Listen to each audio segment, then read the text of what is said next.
يا هلا والله ليكوا احسن. طب يا جماعه من يومين بالظبط والناس ما وراهاش سيره غير محمد صلاح وبنته. الراجل ده محترم واتغرب كتير جدا بره وعمرنا ما سمعنا عليه حاجه وحشه ابدا، لكن زي ما انتم عارفين ان دي اجازه الصيف، فالراجل كان مع بنته على الشط. بس عيله برضه يعني، بس كبرت ما شاء الله شويه، لكن تحت مسمى عيله صغيره. هتعرف انا ليه بقول كده. المهم الراجل انتشر له الصوره دي مع بنته ما فيهاش اي حاجه، والناس طلعت قالت لك محمد صلاح مع بنات. محمد صلاح جايب بنات وقاعد لو دققتوا شويه هتلاقوا طفله الصغيره بنته مكه اللي حوالي 10 سنين ولا عياله، لكن عشان في حبه ناس وسخين لما انتشرت الفيديوهات دي او الصور اللي انت شايفها حتى يا جدع من ايام رحيله على ليفربول، تشوف كم الكومنتات الناس مريضه. عشان كده كان عايز يجوزهم 10 مكالمات فئتها مش عارفه من ابن مين، يخرب بيت الجمدان، كلام بذيء وزي الزفت، وفي كلام مش ينفع اعرضه يعني. بس حتى احترموا الراجل اللي ليه تاريخ مع بلدكم، احترموا الراجل واحترموا انها عيله لسه صغيره. بتكرشوا على ايه؟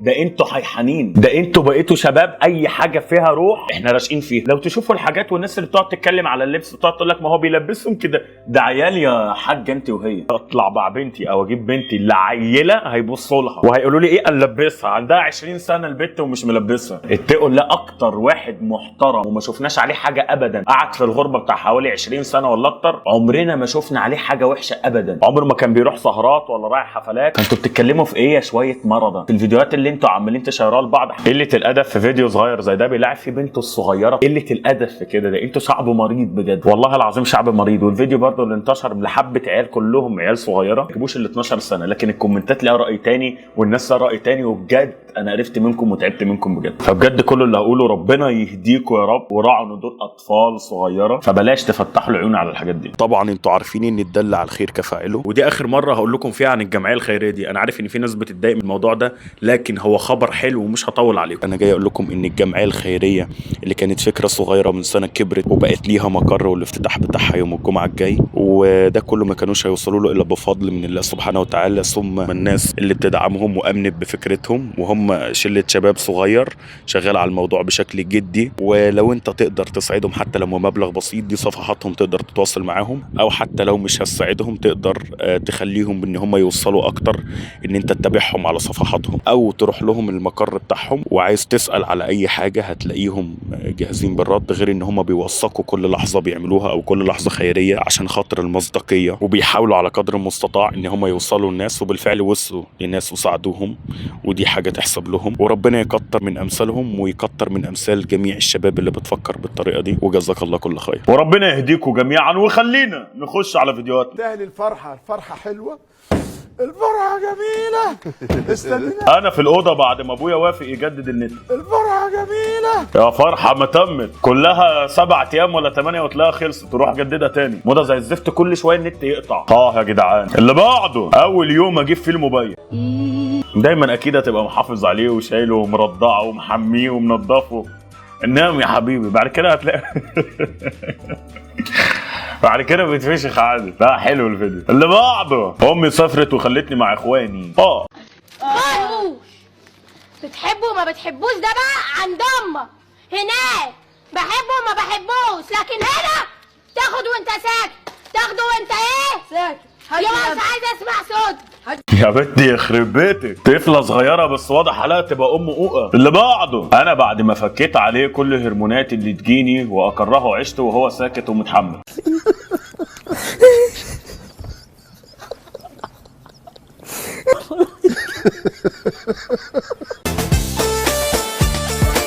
اللي بعده. يا هضبة يا هضبة، انا بعشقك والله بعشقك. الهضبه سايق تمن جبنه رومي وماشي بيتفسح في مرايه. ما تاخدني جنبك يا باشا، ده احسن الواحد هنا بيسيح في الحر ده. ما هي الشوكولاته بتسيح في الحر وانا شوكولاته.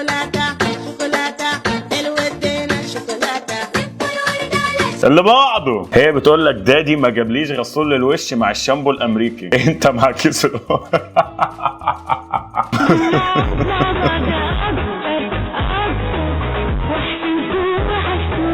لا عجبتني بصراحه، حلو قوي على فكره. اللي بعده. جماعه بطلوا ان هي الزباله بتاعتكم دي، اي حد يعمل ادفع حاجه تقعدوا تصوروا، مش شرط ان هي الزباله بتاعتكم ده، استغفر الله العظيم يا رب. اللي بعده لما نتخانق وازعل منه بس بحبه.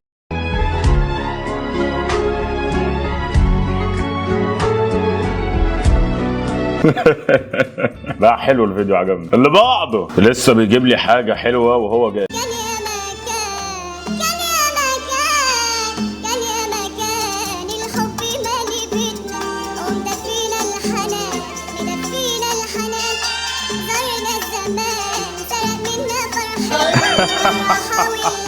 يا حبايب قلبي ربنا يديمكم لبعض ويديكم الصحه يا رب ويخليكم يا رب ويبارك فيكم يا رب. اللي بعده اوعي بقى انا زهقت منك.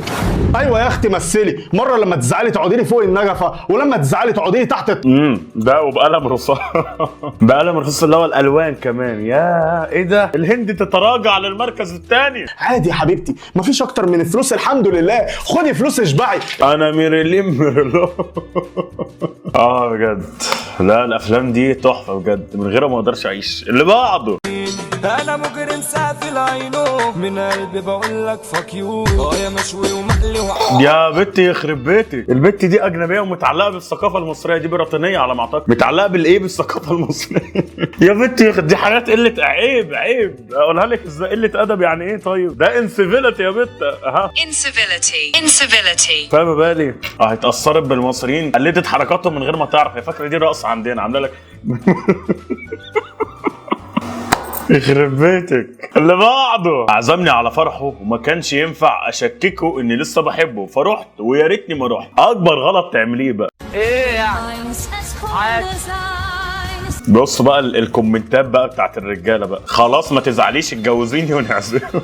المهم انك اكلت جاتوه. استهدي بالله كده وقومي ورينا الاوتفيت يا مؤمن. ربنا يعوضك يا حبيبتي. درجه الروجي يا جدعان الضحك ده. لا بس احنا عملنا شغل حلو يا رجاله في شهر 7. واحده رد عليه قايله له منكم لله يا بت تتحدث زين. الرجاله مش كلها زي بعضيها، صابع الدين زي بعضيها. بلاش يا بت تدعي على كل الرجاله. بعدين ابوك واخوك منين؟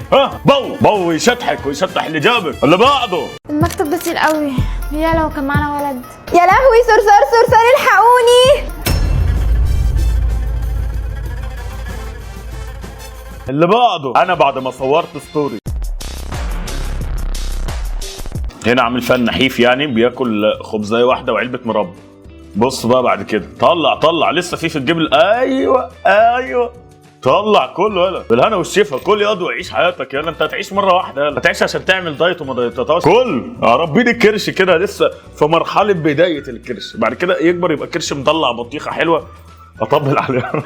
اللي بعده قمص ونزه صالحه. عندكم اماكن اوديه فيها ولا بوكيه ورد كفايه؟ لا علبه كشري وكيس يبسي وحاجه ساقعه هيروح معاكي في اي حته. مش فاهم ليه دايما شايفين ان الراجل ما عندوش شعور وان الراجل يولع عادي. على فكره عشان تبقوا فاهمين حاجه عن الرجال، الراجل لما بيزعل من واحده انت بتبقي غاليه عنده، عشان انت لو مش غاليه عنده هيقنطرك ويشوف اللي بعدك. فاهمه بالي؟ اللي بعده طب اقول لك ولا ما اقولكش؟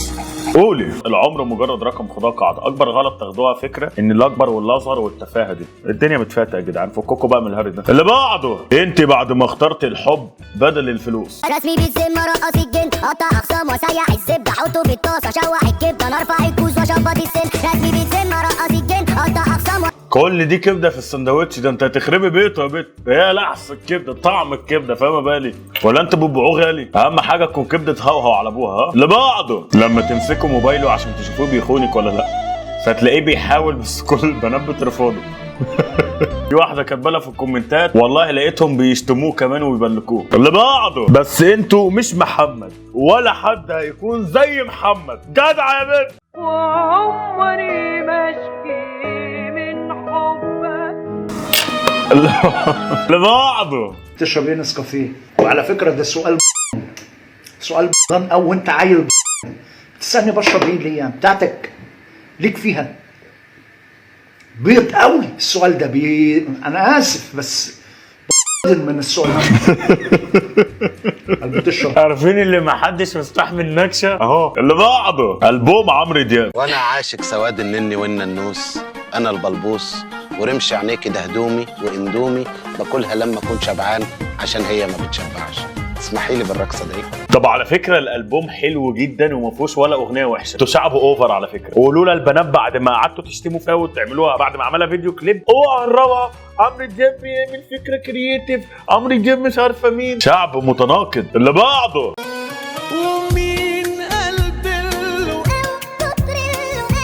الحب بينا يزيد، انا في بعده بحبه في كل ثانية وساعة، حب جديد وده هو مرات عسولين على فكره. ما اعرفش ليه الناس بتنتقده في الكومنتات وايه اللي انت بتعمله. بيعمل ايه يا ولاد المتضايقه؟ يضرب مراته ويقتلها عشان يعجبكم؟ لكن سيبك من ده كله، اعملي اللي انت عايزاه انت وجوزك طالما في حلال ربنا. العيال ربنا يخليهم لك، طالعين شعرهم حلو زي ابوه. اللي بعده ايه الرقم ده بجد؟ 800 مليون وتقسيط مش كاش كمان؟ لا اكيد بتهرج يا محمد بيه. يعني في الساحل الشمالي الشرير، ها مش الطيب، عشان انا ماليش في الطيب نصيب. ب 800 مليون بس 800 مليون. ده انا بجيب بوم شمسيهات وانا مروح. 800 مليون بحسبها لكم ازاي دي؟ طيب يعني ال 50 مليون بمليون دولار، 10 مليون دولار، مليون و6 16 مليون دولار. اللي بعده ده ربنا يهنيهم ويسعدهم. الكومنتات اللي عماله تكتب انا غيرت، انا مش عارفه ايه، ليه واخده مش عارفه منين. الحب ما يعرفش جنسيه، ده رقم واحد. بعدين سيبوهم ربنا يهنيهم. وبعدين يا جماعه عايزين نبطل فكره ده من هنا وده من هنا، لان في الاول وفي الاخر والله العظيم كلنا بشر وكلنا بنحس وكلنا لحم ودم وكلنا بشريه. ده مش هنا بشر وهنا روبوت، فبلاش نقعد نقلل من بعض. واحنا كلنا مخلوقين من طينه واحده عند الله عز وجل. ربنا خلقنا طبقات عشان نكمل بعض، لكن مش خلقنا ان احنا ندوس على بعض. ففوقوا بالله عليكم. عشان بنجلاديش ولا هندي نقعد نتريق او نعيب في حد فنقول هندي، ماله الهندي برضه، ماله بنجلاديش، ماله الكلام ده كله. فوقوا. اللي بعده انا طول اليوم مع الاغنيه اللي قلت مش عجباني. لولا البنات يا ولا لولا البنات يا البار الوردية ولا في الدكانات، ناس البنات شفت قلت لك بيغروا يوم في دقيقه اهو بقى يتعمل علامه. اللي بعده وانا بنضف حته الارض اللي ورثتها من ابويا، وحياتك نفس حته الارض. انا عندي هنا بقى ملعب خماسي هنا، يعني ممكن نقسم جون هنا ونقسم جون هنا، وقفوا شوطوا لبعضيكم واعمل دوري ابطال الجبهات. اللي بعده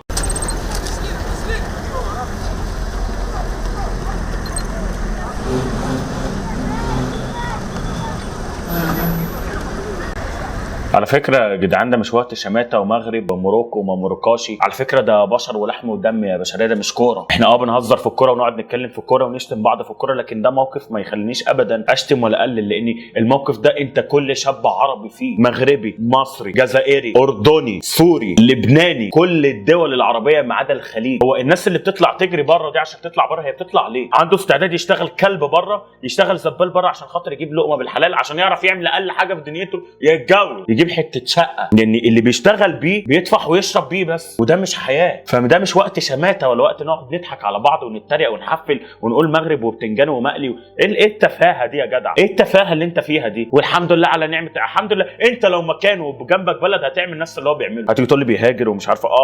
يعمل ايه لما الشاب بيعيش بيتحسر على عمره بيعدي قدام عينه وهو مش عامل اي حاجه في حياته؟ مش شمت فيه على ايه؟ على مسكته وضربهم ليه واللي حصل ده كله والضرب اللي متعرض له ده كله. ده كله مش سهل عند بني ادم. هو ذنبه الوحيد ان اتولد عربي. نضحك عليه، الشعب تعبان هو زيه نفس الشعب المصري، ما هوش في فرق. وكذاب انت بقى تيجي تقول اصل مش عارفه انت تلاقيك بقى انت ايه من الناس اللي ربنا كرمهم ومعاهم. يا عم على عيني وعلى راسي وربنا يزيدك، بره مالكش دعوه بقى بالكلام ده. الكلام ده ما يخصكش اصلا. انما الشاب العربي بيعمل ايه؟ لا تعليم عدل، لا صحه عدله، لا حاجه عادله، لا كل حاجه وسطات. بيعمل ايه الشاب؟ عايش بيتحسر على عمره بيعدي قدام عينه. عايز يطلع بره ليه؟ عشان يقضيها نسوان؟ لا، في شباب كتير عايزه تطلع تاكلها بعرق جبينها. تقول لي طب ما تاكلها بلدي 12 ساعه شغل ولا 11 ساعه شغل على 6000 جنيه في الشهر، يعني $100 وشويه او $120، 200 جنيه في اليوم. علبه الكشري ب 50، هتقول لي علبه واحده؟ كداب. ما انت قاعد 12 ساعه يا نجم، فطار عشاء غدا. هتحوش ايه؟ هتركب مواصلات ب 50 جنيه؟ لو بتدخن علبه السجاير اكتر من 50 جنيه كمان لو بتدخن.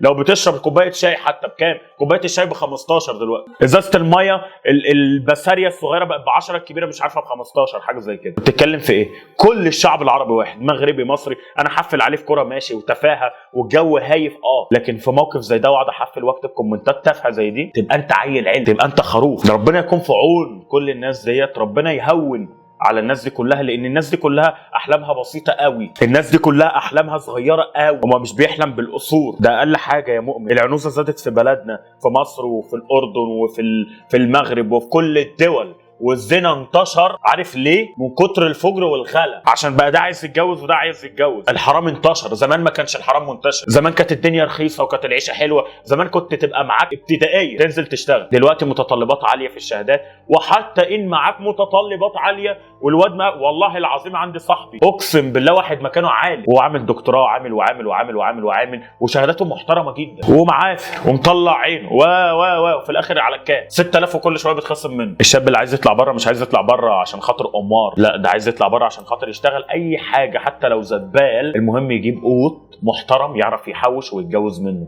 يجيب قوت محترم يعرف يجيب له حته شقه ولا حاجه حتى يحوش قرشين وينزل يفتح له بيهم كشك في بلده عشان خاطر يشتغل. واحنا بنتريق وبنخف دمنا ونقول الحمد لله على نعمه مش عارفه مين ومروكش مش عارفه ايه اخباركم والمش عارفه مين الملك بتاعكم فين ومش عارفه مين. ما حدش حاسس بحد، ما حدش هيحس بالنار اللي كابشها. الناس دي تعبانه زيهم زي وضعك بالظبط، ما انتش عايش في كومباوند المتغنيين، انت نفس العيشه. ما تتريقش بقى على حد، حاول، دول ابطال، انتوا ابطال، المغاربه دول ابطال وعيلته في نظره ابطال. لما واحد يشيل امه على كتفه ولا يشيل مراته ويبقى ماشي بيها بالمنظر ده من ايه؟ لما حد يكون حامل اطفاله وماشي بيهم، انت فكرك هو فرحان بالمخاطره دي؟ قلب بحر ومعدي بيها، ده احساس حلو. ربنا ما يوريكم القهر اللي بيبقى فيه الشباب العربي. انا لو اتولدت جنسيتي امريكيه ولا اتولدت مش عارفه مين، هاجي عندكم انتوا يا عرب ابقى كريستيانو. اي اجنبي بينزل في اي دوله عربيه بتحترموه اوفر قوي، كاني عمل اللي ما يتعملش، او قال كلمه عربيه مكسره، واو قولها تاني كده، بيتكلم بيقول كذا، اسمعوا يا جماعه بيقول ايه، انت تافه. طب تروح انت عندهم بيعاملوك اوسخ معامله، تتكلم لغه انجليزيه لازم الاكسنت، لازم احنا يعني يا شيخ ينعلقوا دماغ كل واحد بتفكر بالطريقه دي. نيجي نتكلم انجليزي بنعرف نتكلم انجليزي او حتى بنحاول قول تاني الاكسنت يا حبيبي، عيدها تاني الاكسنت. طب وهو لما بيجي يتكلم عربي مكسر ما بتقولوش ليه ولا بتفرح ليه؟ انت عندك عقده. تتكلم في ايه؟ في الغلا والقرف اللي الشاب شايفه، الغلا كله على كل الشباب العربيه، كله عايش نفس العيشه، مصري، مغربي، جزائري، فلسطيني، اردني، سوري، لبناني، عراقي، ماشي، موريتاني، سوداني، كله. مش عايز انسى حد الا دول الخليج اللي ربنا اعزها ونعم عليها، وربنا يديم عليهم النعمه. احنا مش بنحسد حد، ربنا يديم عليهم نعمتهم يا رب. لكن كل دول تعبانين، كل دول مش لاقيين، كل دول احلامهم بسيطه، كل دول مستعدين يطلعوا بره يتفشخوا عشان خاطر يجيبوا حاجه. انا بضحك وبتريق على ايه وبهزر على ايه. الله يكون في عونكم، انتوا ابطال، وربنا يفرجها على جميع الشباب العربي يا رب، ويرزق كل شاب عربي اللي هو نفسه فيه. وكفايه تريقه، مش في كل حاجه التريقه وناخد الموضوع هزار وضحك، انما مش في حياه بني ادمين اقعد اضحك واهزر واتريق، لا، مش في كل حاجه الضحك والهزار.